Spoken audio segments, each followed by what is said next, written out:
it's just like, this is why we live here. This is why we live down in this little village. It's cool down here.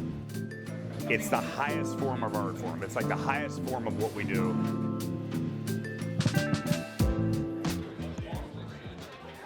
Good morning and welcome.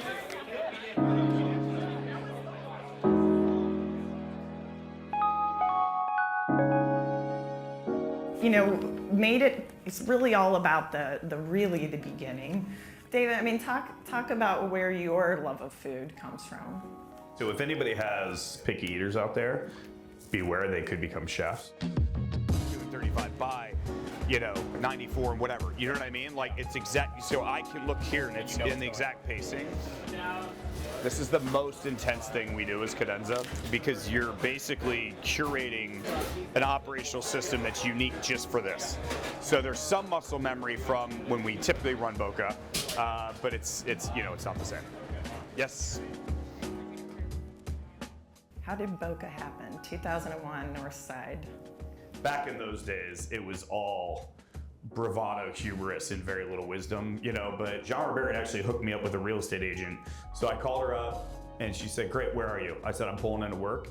I said, cool. She's like, meet me out front in 10 minutes. And I was just like, I don't know, I was just kind of, pissed at the world. And I got in the car and she drove and we drove up to 4034 Hamilton Avenue in North Side, which was called Boca. And I walked in and I remember just walking in and I just looked at her, I was like, all right, I'll take it.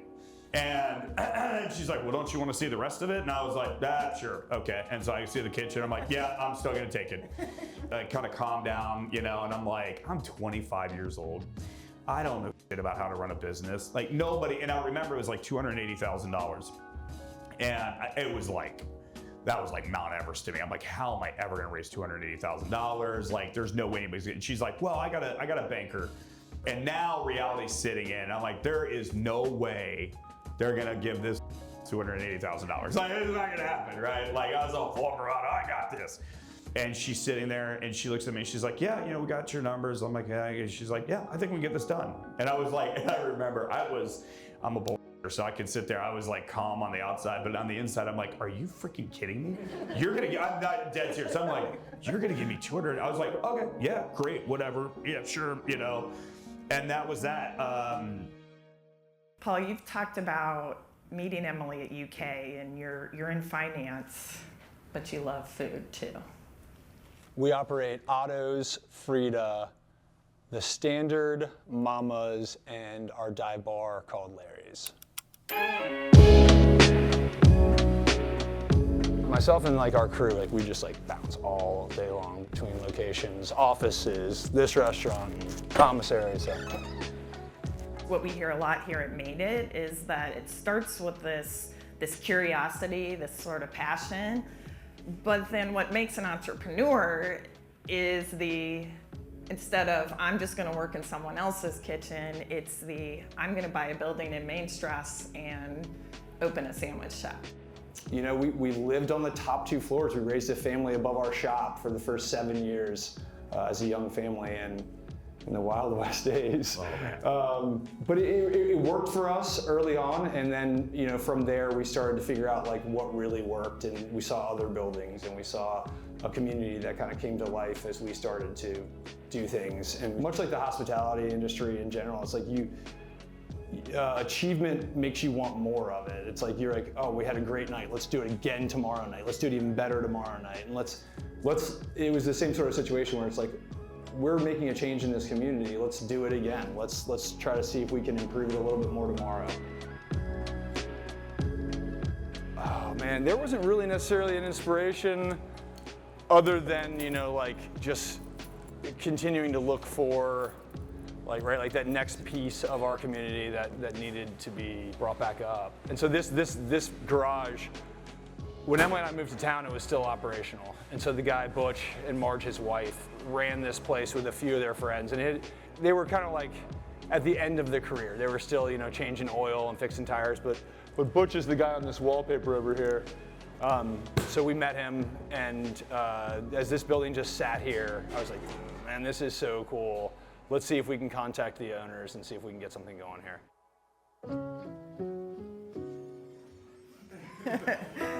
Well, David, I mean, talk a little bit about the scaling. You know, what were some other things along the way that helped you? Yeah, overflowing with caviar. I can tell you this, I sure as hell was not eating this when I was a kid. We need to bring cameras in the kitchen more often. That is good. There was this moment where, you know, okay, I remember having it was in Northside. I was like, I either have to grow up or I'm going out of business. Like, I just knew, like, I was skating that line. And I'm sitting there and I'm like, okay, I can't blame anybody. I don't have an owner I can blame. I don't have a chef I can blame. I don't have a GM. Like, it's all on me. And that feeling of like, oh crap, you know, and that's where our ethos for our company came up with. And I just kept telling the staff, I'm like, look, every single person that walks in this door, we are going to do everything in our power to blow them away. Best part is you'll see me when I plate, my hands shake. This is why I never stayed in the front of the house. I started off as a busser and I'd pour coffee for people. My hands would shake. I was afraid I was going to burn the shit out of somebody. Currently where we're at in our organization, it's the highest form of art form. It's like the highest form of what we do. It's the highest challenge. You know, I kind of said, like, look, it's you know, you're always kind of teetering this precipice of destruction. You know, it's high risk, high reward. It's all the things, right? And so, yeah, and and I think like all these guys, you know, Matern and Kyle, we're all kind of built the same way, right? Like, we'd much rather. Would you guys not agree doing cadenzas is the most fun at Boca? Absolutely. So ask them. So why would you say it's the most fun? It's a challenge. It's a challenge because it's hard. We like hard stuff. Hard stuff makes it fun. I'm so glad your restaurants are here and thriving. And, you know, we end every Made It on what are you most proud of?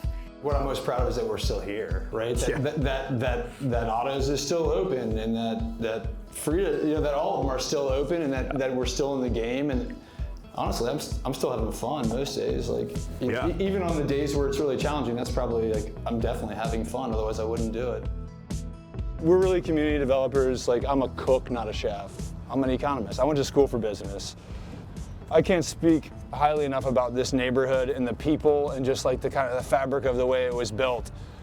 This time of year, it's fun because like we'll start to get these pops where we'll start seeing our neighbors again out here, and it's like we all will just come out of the house beaming with smiles because it's just like, oh, this is why we live here. This is why we live down in this little village. It's cool down here. I would love to say I'm proud of what we've accomplished, but I literally cannot bring myself to have that emotion. I think what I'm maybe the most, if I were going to be proud of something, is that 24 years in, and 34 years, I think, overall being in this industry, like that I have the same fire and intensity. I don't do it for the pleasure of the guest as much as like the pleasure I get and our team gets from like crafting it. You know, the joys, yes, then you get to showcase it. But if it were just about the pleasure of the guest, you could get there much easier, you know? But, and I think that our guests want, like, they know that this menu has gone through that crucible, and we don't know any other way, right? We're like, Kareem, my culinary director, and we both were like commenting on how we were like losing sleep over the lobster dish, like which I'm about to plate here in a second. Like, that's the dish that's kind of the Widowmaker. So it's like, but we would do that no matter what, right? Like, you know.